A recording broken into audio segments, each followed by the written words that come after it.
आहार का मतलब भोजन सात्विक। जो आज का समाज दूषित हो गया है वह भोजन नहीं चाहिए, क्योंकि उस भोजन से बुद्धि कुबुद्धि हो जाती है, शरीर भी नष्ट हुआ, संपत्ति भी नष्ट हुई, तो भगवान को कैसे मिलेगा। यानी अपने जीवन में सात्विक अपनाओ, मां ने कह रहे हैं। तो कहते कैसे, सत्संग, सत्य बोलना। जीवन में सबसे बड़ा कठिन काम है सत्य बोलना। आज के समय में इस कलयुग में सत्य बोलना सबसे बड़ा कठिन काम है। पहला इसमें बता रहे हैं अष्टांग योग का वर्णन। अष्टांग योग का नियम है योग, यम, नियम, आसन, प्राणायाम, प्रत्याहार, धारणा, ध्यान और समाधि। ये हमारे 9 अष्टांग योग कहलाते हैं। ये 9 अष्टांग योग हमारे ऋषि मुनियों के लिए है।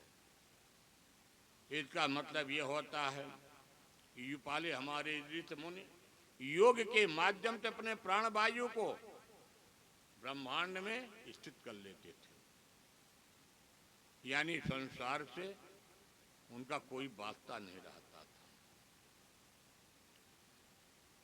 यम, नियम, आसन। आज के समय में भगवान की पूजा तो करना, सबके घर में ठाकुर जी हैं, हर घर में भोलेनाथ हैं। अब आसन बड़ा कठिन है। यदि एक आसन में आज के समय में भगवत की शरणागति लेने के लिए मुश्किल आधा घंटा मुश्किल हो जाता है। नाना प्रकार से शरीर में व्याधियां भगवान ने दे दिया। तो पहला है नियम, आसन। आसन में बैठने के लिए अभ्यास होना चाहिए। फिर भगवान के यम, नियम, प्राणायाम, प्रत्याहार, धारणा और ध्यान और समाधि, 9 अष्टांग योग का वर्णन। अहिंसा त्यक्तम तेयम यावृतत् परिग्राम ब्रह्मचर्य तपा शौचम स्वाध्याय पुरुषार्चनम। तो पहला आता है ब्रह्मचर्य, दूसरा आता है ब्रह्म मुहूर्त में उठना। अब ब्रह्म मुहूर्त में उठ करके फिर स्वाध्याय करना, यानी पठन पाठन। पहले के बच्चों को 4 बजे मुहूर्त में उठाया जाता था। जो अपने घर में माता पिता सयाने होते थे, बच्चों को 4 बजे मुहूर्त में उठाते थे, कहते चलो बेटा पढ़ो। जो गुरुजी ने पाठ दिया स्वाध्याय कराते थे। हमारे यहाँ जितने भी हमारे भक्तजन बैठे हैं तो सभी जानते होंगे, तब अपने से जुड़े हैं कि ब्रह्म मुहूर्त में पढ़ाई कर होती थी। आजकल के बच्चों को तो ब्रह्म मुहूर्त तो क्या, मोबाइल की पढ़ाई हो गई है। बच्चों को आदमी डांट करके नहीं कह सकता कि बेटा अभी तक कहाँ थे। अब पहले तो इतनी डांट पड़ती थी, हम लोगों भी पढ़ा हूँ, तो भले अपने ही बीच के गुरु जी होते थे, घर में शिकायत नहीं जाती थी, 4 डंडा और मिलेगा। अब वो सब परिभाषाएं बदल गई, नियम बदल गए हैं। फिर भी 9 अष्टांग योग हुआ। तो इसमें भगवान ने कहा कि सबसे बड़े जीवन की अहिंसा, विचार त्यागना। सात्विक जीवन के भोजन होना चाहिए घर में। सात्विक जीवन के अर्थ में आज भी जिसके घर में सात्विक जीवन का जीवन चल रहा, लहसुन प्याज तक वर्जित है सात्विक जीवन में। ये नहीं कि कल से भी हम चले जाएं तो कहें कि महाराज जी तो ये चीज नहीं बताए, छोड़ गए हैं। सात्विक जीवन में लहसुन प्याज का भी वर्जित है, यानी शुद्ध चावल दाल रोटी सब्जी भगवान ने ये दिया है। तो जब हमारा मन पवित्र होगा, भोजन भी कितना करना चाहिए कि जितने में अपने को तकलीफ ना। तो सात्विक भोजन करने पर तकलीफ नहीं होगा, माँ ये कहते हैं। दूसरी बात, आप अकेले भी बैठे हैं, यहाँ पर कपिल जी अपने माँ को उपदेश दे रहे हैं, बहनों को उपदेश दे रहे हैं। अकेले भी बैठे हैं तो आप कोई जरूरी नहीं, अपने मन में राधा माधव को याद करते रहिए। पर पहले जीवन में संकल्प लेना चाहिए सत्य बोलने का, ज्यादा बोलना भी नहीं है। दूसरा, 4 बजे ब्रह्म मुहूर्त में उठ करके स्नान करके नित्य नैमित्तिक कार्य करके ठाकुर जी की पूजा करना। एक भगवान के पार्षद होने के नाते भगवान को जल्दी से चिंतन करना, और चिंतन करने का साधन भी बताया है कि जब हम लोग सवेरे उठे, ये अपने जो दोनों हथेली हैं इसमें समस्त भगवान नारायण का वास है। कराग्रे बधते लक्ष्मी कर मध्य तरोत्वती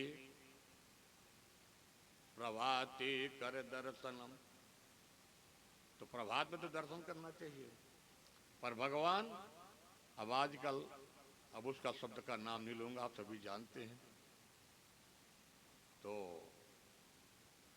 उदते भी नुकसान हो रहा आज का समय में, क्योंकि जब तक दंत धावन नहीं किया जाता अपने मुख में सूक्ष्म कीटाणु रहते हैं, और वो सारे पेट का जो आजकल मर्ज फैल गया वही कारण है। इतने कहते हैं ये तब करने के बाद अब आप पूजा घर में बैठ गई माँ। पूजा घर में बैठने के बाद आप अपने जो भी घर में भगवान रखे हैं, या यहाँ तक कहिए कि भगवान की यदि आपके घर में नहीं है तो ठाकुर जी की सुंदर मूर्ति आपके कैलेंडर है, कपिल जी को बता रहे हैं, तो यहाँ पर उसको अपने मन में चिंतन करिए, ध्यान करिए। पहला आया ध्यान, ध्यान में करिए भगवान के मुखमंडल कैसा है, चिंतन करिए। हमारे प्रभु कैसे है, बढ़िया हंस रहे, मुस्कान चितवन। फिर नेत्रों को माँ आयते करते करते अपने मन में 2 महीने 4 महीने चिंतन करते करते करते अपना मन प्रभु के चरणों में लग जाएगा। आज जब मन के प्रभु के चरणों में लग जाएगा तो जब मन यह विषयी है वह मन विषयी नहीं होगा। जैसे आप सभी जानते हैं कि जैसे 7 बजा तो कहते हैं कि भाई चलने, अब हमारा अपने नित्य कार्य का समय हो गया, संध्या बंदन है, ठाकुर जी के अगरबत्ती धूपबत्ती पूजा करना है। यही तो बताया है कपिल देव जी। मानव शरीर को कलयुग का सबसे सरल साधन भगवान ने बताया है कि माँ उन प्रभु के चरणों में जैसे हमारा मन है, ठाकुर जी को नैवेद्य में भी जो दिया, भगवान को अगरबत्ती धूपबत्ती, यही भगवान ने उन्होंने बताया। कहा माँ यही करते करते और यह मन एक दिन विषय बातनाते हट जाता है, और माँ हट करके प्रभु के चरणों में मन जुड़ जाता है। भगवान ने मुस्कुराते हुए कहते हैं माँ अहवतर वेतु भूते भूतात्मा वर्तिता सदा तमज्ञाय मृतम कुरते च विडम्बनम। भगवान कहते माँ मुझे जहां देखो मैं ही हूं परमात्मा में, धूल के कण में भी मैं हूं, चलते फिरते कन्हैया है। भाई मैं निंदा नहीं कर रही हूं, आजकल एक बड़ा बढ़िया माताओं में हमारे विचार हो गया है, और बड़ी पवित्र विचार भी, वो भी ठीक, उनकी प्रेम है। लड्डू गोपाल को अपना लिए रहती हैं ट्रेन में, तब एक आध बार हम भी मौका मिला देखे, तो लड्डू गोपाल को अपना ट्रेन में बैठ करके बढ़िया टाफी उफी खूब खिलाती हैं। अच्छी बात है, ये भी भगवान के एक मन के श्रद्धा सम्मान है। भगवान कहते कि मुझे जो भी दे दो, तो कहते हैं माँ जो व्यक्ति नियमित पूजन करता, मुझे चिंतन करता है, वह सबसे उत्तम भक्ति कहलाती है। इतने सरल भगवान कपिल देव कलयुग के लिए साधन बना के गए। अहम तरबे तो भूते तो भूतात्मा बक्षिता सदा, भूत में देखो, वर्तमान में देखो, भविष्य में देखो, मैं ही हूँ।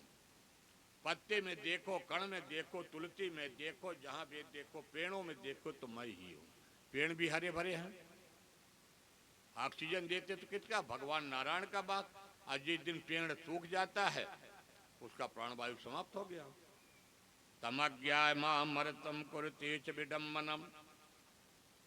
भगवान कहते हैं माँ ये बात तो सब सत्य है, कण कण में परमात्मा का बात है, ये सत्य है। मूर्ति की पूजा में देखो तो मैं ही हूं, कथा भागवत में देखो मैं हूं, मंदिर में जाओ, पर भगवान ने एक मंदिर और बना दिया, मन रूपी मंदिर। हमारी यदि समाज किसी प्रकार से व्यवस्था है नहीं जा सकता तो मन रूपी मंदिर में राधा माधव को बैठा, मन रूपी मंदिर में राधा माधव को बैठा करके भगवान पूजन करो। जैसे अग्नि प्रज्वलित तो होती है, अग्नि प्रज्वलित करके हम आप सभी हवन करते, भगवान को आहुति देते, और जब अग्नि बुझ जाती तो क्या हो जाता है? राख। हवन के बाद राख हो गया। इसी तरह से मां भगवान के चिंतन करते करते जो शरीर के दैहिक दैविक भौतिक ताप हैं ये तभी जल करके भस्म हो जाते, राख हो जाते, मन में भगवान की पवित्रता आ जाती है।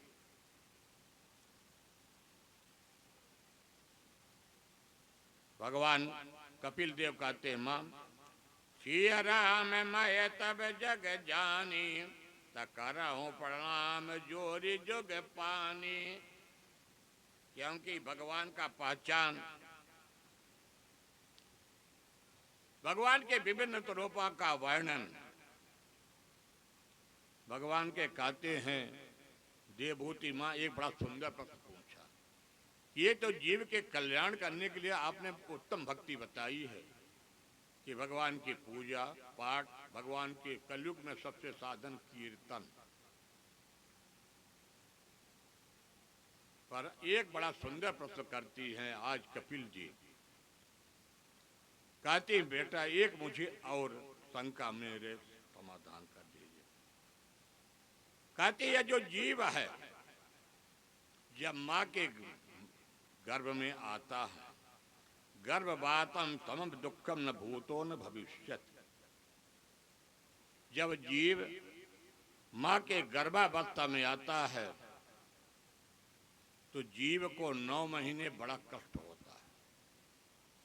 आज यहाँ पर भगवान कपिल देव स्वयं बता रहे हैं, गर्भवातम अतम दुखम न भूतो न भविष्यत।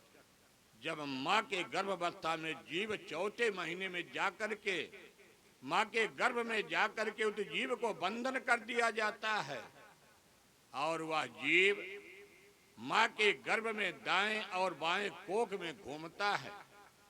माँ के द्वारा जो भोजन किए जाते हैं उस जीव के ऊपर एक एक कण गिरता है और वह जीव छटपटाता है। भगवान नारायण से बार बार प्रार्थना करता है कि प्रभु 9 महीने के बाद यदि मेरा उद्धार हो जाएगा तो मैं जाकर के इस मृत्यु लोक में आपकी सुंदर भजन करूंगा। आज जब वह जीव माँ के गर्भ से बाहर निकला तो 3 बार जीव रोता है, क्वाहम क्वाहम क्वाहम, कि आप कहाँ जा रहे हो? तो भगवान ने कहते जो तुम वादा करके भेजे हो, तुमको मातृत्व गर्भ से मुक्ति करके इस वसुंधरा में भेज रहा हूं, धरा धाम में भेज रहा हूं, जाओ अपने वचनों को पूरा करना। पर जब जीव इस धरा धाम में आया तो क्रम क्रम से जीव जब बड़ा हुआ तो यह जीव माया रूपी संसार में जकड़ गया। भगवान को दिए हुए वचन को यह माया रूपी संसार से जीव भूल गया। तो दीन कहे धनवान दुखी, दीन कहे धनवान दुखी, धनवान कहे तो का राजा को भारी। संसार में आदमी को खोजता है,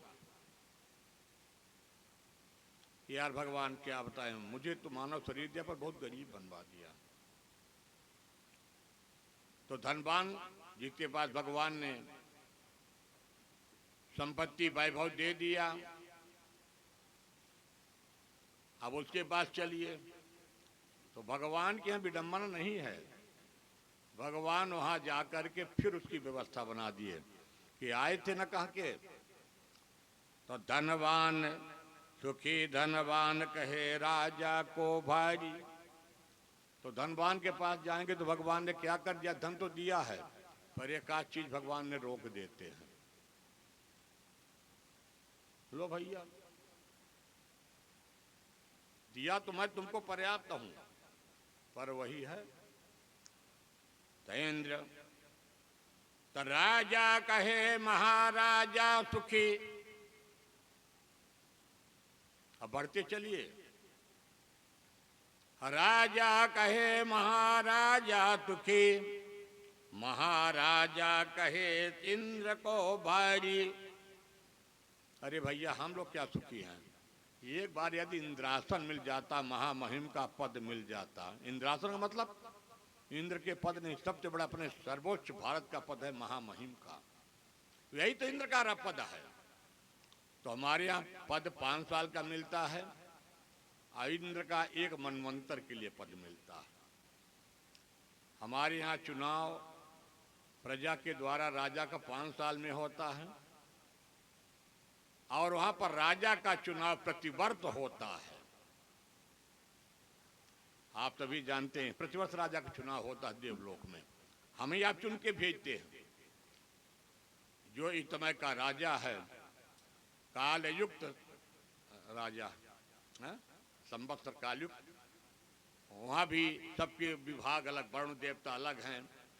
अब वरुण देवता हो सकता किसी कोटे के हो, डेली वर्षा करे बिना माने सुन के वर्षा जब मन होता तभी वर्षा कर देते, प्रजा परेशान ना हो, गर्मी से ज्यादा एसी कूलर ना लगाना पड़े, बिल ना आना पड़े। तो महाराजा कहे श्रृंगेंद्र को भारी, चेंद्र कहे चतुरानर को सुख। अब ब्रह्मा जी के पास चलिए तो ब्रह्मा जी कहते भैया हम काहे में सुखी बता दो। कहते हैं कि भाई मुझे तो ऐसी ड्यूटी मिल गई कि मुझे रात दिन भोजन के लिए भी टाइम नहीं है कि मैं भोजन भी कर लूं, भोजन करते तक में तो मेरी सब काम गड़बड़ हो जाएगा। तब ब्रह्मा कहे शुक्र को भारी। भाई वृत्तों जी सबसे मजे में है। तो वृत्तों जी कहे भैया हम काहे सुखी हैं, हम तो न रात सोने पाते न दिन सोने पाते। जब भी भक्त हमारा घंटी डुलाया, कहा चलाओ कन्हैया जागो, तभी अब सोने नहीं पाते हैं। तब तुलसीदास विचार करे, हरि विजन बिना जीव दुखारी। यह जो जीव है भैया, इस संसार में कोई सुख नहीं, देवलोक से लेकर के मृत्यु लोक तक गिनती कर लीजिए, कोई सुख नहीं। जिसको जो जिम्मेदारी मिली है, तो कहते जिम्मेदारी में सुखी कौन है, भगवान नारायण का भक्त। सबसे बड़ा यहाँ पर नवदा भक्ति का वर्णन करते हैं कबीर देव महाराज जी। माता को बताते हैं, माता यदि जीवन में यदि कोई सुखी है तो भगवान राम का भक्त, क्योंकि पूजा का मतलब है मन में विश्वास। भगवान की स्तुति तो हो जाती बढ़िया, पर गड़बड़ी ये हो जाती है कि जब स्तुति होने लगती है, और ये जो आजकल बगरा है कान में लगाए, उधर से फोन आया कि ये काम है, तो उधर स्तुति भैया भूल गई। ओम जय जगदीश हरे की स्तुति हमको भूल गई, बीच में हम पड़ गए दूसरे नाना जंजाल में भैया। इसलिए तब तक उसको भी जरूरी है, पर उसको तब तक थोड़ा सा विश्राम दे दीजिए, टॉयलेट वगैरह देखते रहिए भाई, इमरजेंसी है। क्योंकि कभी कभी हमारे आचार्यों को जानते क्या होता, माला जाप करते रहते, भूल जाता, फोन आया किसी आचार्य के लिए जजमान का, तो माला के तो मनी बीच में भूल जाते हैं। इसलिए हम लोग देखे हमारे आचार्य जी का आ गया फोन, हम इसीलिए अपना फोन को रखते तो हैं भाई, चालू मैं भी बता रहा हूँ, पहले मैं उसका खसका के साइलेंट में कर देता हूँ, फिर बाद में पहले भगवान की जिस काम में लगे हैं। यह कहने का मतलब कि यहाँ पर अंतिम सूक्ष्म उपदेश महामुनि कपिल देव जी देते हैं। पूजा का मतलब है मन का विश्वास, विश्वास तो फलदायक है। कहते माँ पहला संबंध भगवान का भक्ति, दूसरा क्या है संबंध परमात्मा से संबंध जोड़ो, पर संबंध कैसे जुड़ेगा जब तक आपके मन में विश्वास नहीं होगा, भक्ति नहीं होगी। तीसरी धारा क्या आती है समर्पण, प्रभु के लिए प्रति समर्पण। जैसे हमारे सभी श्रोता बंधु भगिनी आज 3 दिन से लगभग हम भी थोड़ा थोड़ा कर से परिचित हो गए, जानते हमारे पूरा नहीं पर मोहल्ले में जानते आप लोग आते जाते। यही तो संबंध है, भगवान के प्रति विश्वास है। कलयुग का सबसे बड़ा भगवान ने सरल बताया है। और चौथा है धराधाम की भक्ति बताते कपिल जी, जो कुछ भी है भगवान को जल अर्पण करके तुलसी दल डाल करके प्रभु ने जो भी दिया हम आपको समर्पण कर रहा हूँ, इतना कहना। पर कहने के लिए सरल है, पर करने में भी इतना कठिन है। ये तरह से फिर बताए कपिल जी कि माँ सबसे उत्तम यदि जीवन की भक्ति है तो भगवान की कीर्तन, भगवान के नाम कितने रूप में लीजिए, गा के लीजिए, ताली बजा के लीजिए, धीरे धीरे लीजिए, और यह मन एक दिन चिंतन करते करते प्रभु के चरणों में अपने आप जुड़ जाएगा। यह मन माँ जो विषय है अपने आप चिंतन से जाता है, और चिंतन करने से परमात्मा मिल जाते हैं।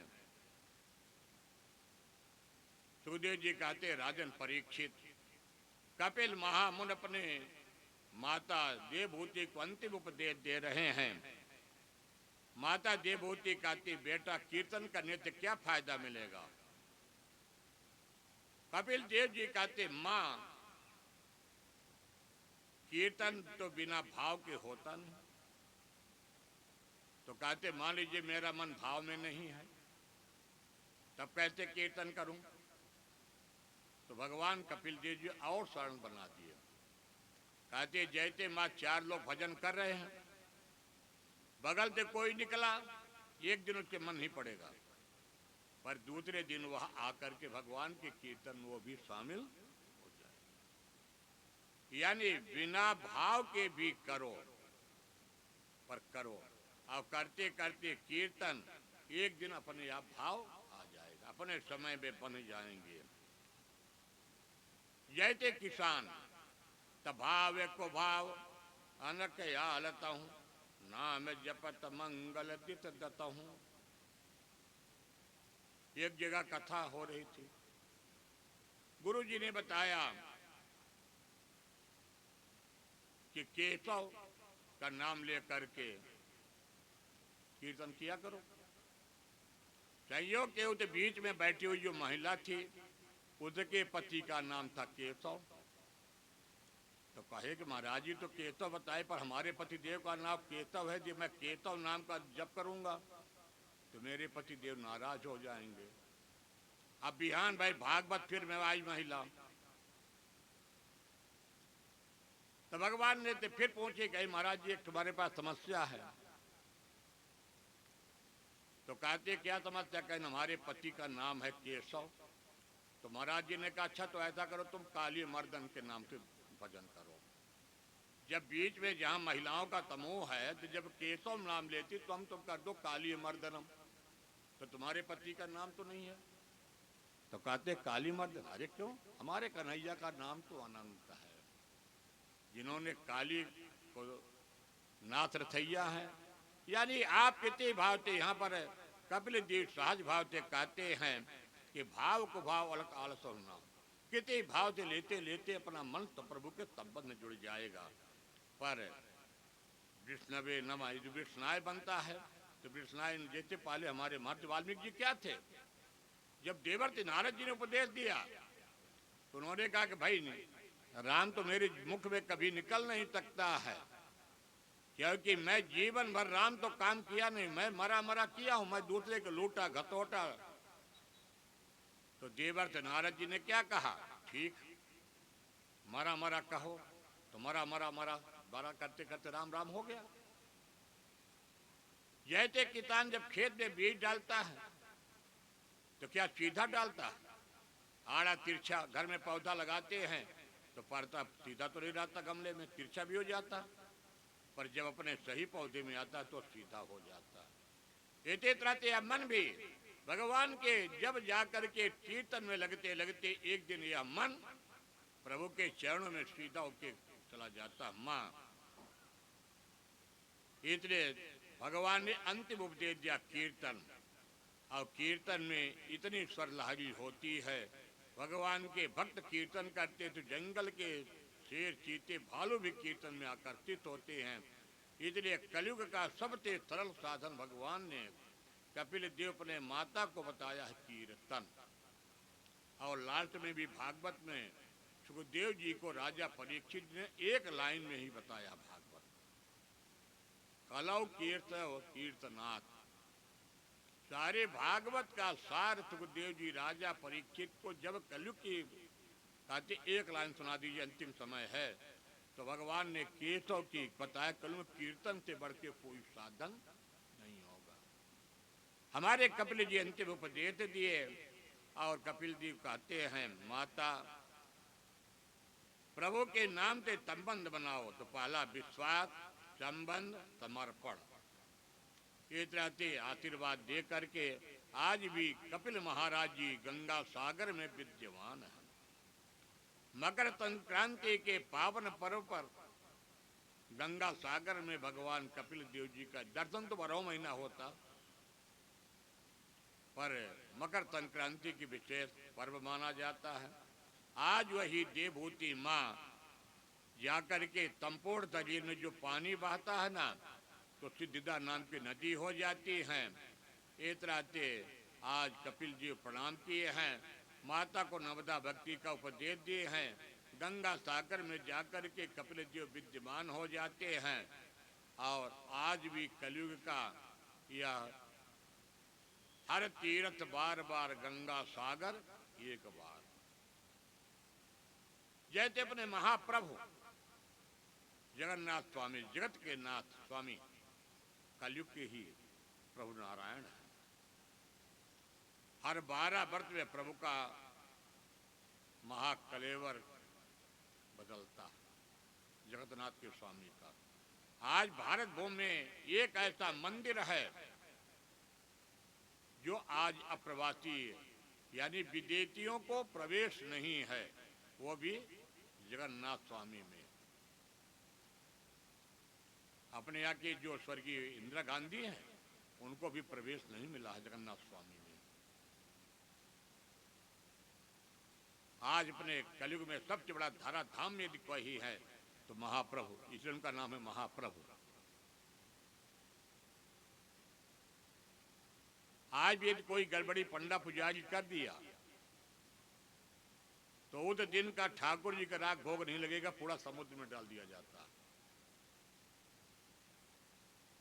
ये सुनी बात नहीं। हम लोग प्रतीक्षा में लाइन में लग रहे कि ठाकुर जी का महाप्रसाद ही मिलेगा। रथ यात्रा में आने वाला आपकी जून में रथ यात्रा, लाइन में लगे लगे थक गए, पता चला पंडित जी बताए कि आज पंडित जी राग भोग नहीं लगेगा ठाकुर जी। कोई व्यक्ति अप्रवासी प्रवेश कर गया है मंदिर में, पंडित प्यारी लालची होते पकड़ में आ जाते हैं। आजकल तो तमाम सारे सुविधाएं, आज भी कलयुग में हमारे धर्म में सब साधन है। आप लोगों के तो यहाँ पर एक तीर्थ प्रतिवर्ष यहाँ पर रायपुर के आसपास कोई नदी पवित्र, इन साल तो उसमें भी कुंभ मेला चला है। हमारी जितनी भी सिद्धिदा नदियाँ हैं वो माँ गंगा बन जाती हैं। बोलो वृंदावन बिहारी लाल की जय, कपिल देव महाराज की जय। फिर देवभूति महारानी का आगे का वंश नहीं चल पाया। आकुति, देवभूति और प्रसूति। प्रसूति का नाम था, दक्ष प्रजापति को ब्याही गई और दक्ष प्रजापति के सती कन्या महारानी होती हैं। सती महारानी अपने भगवान शिव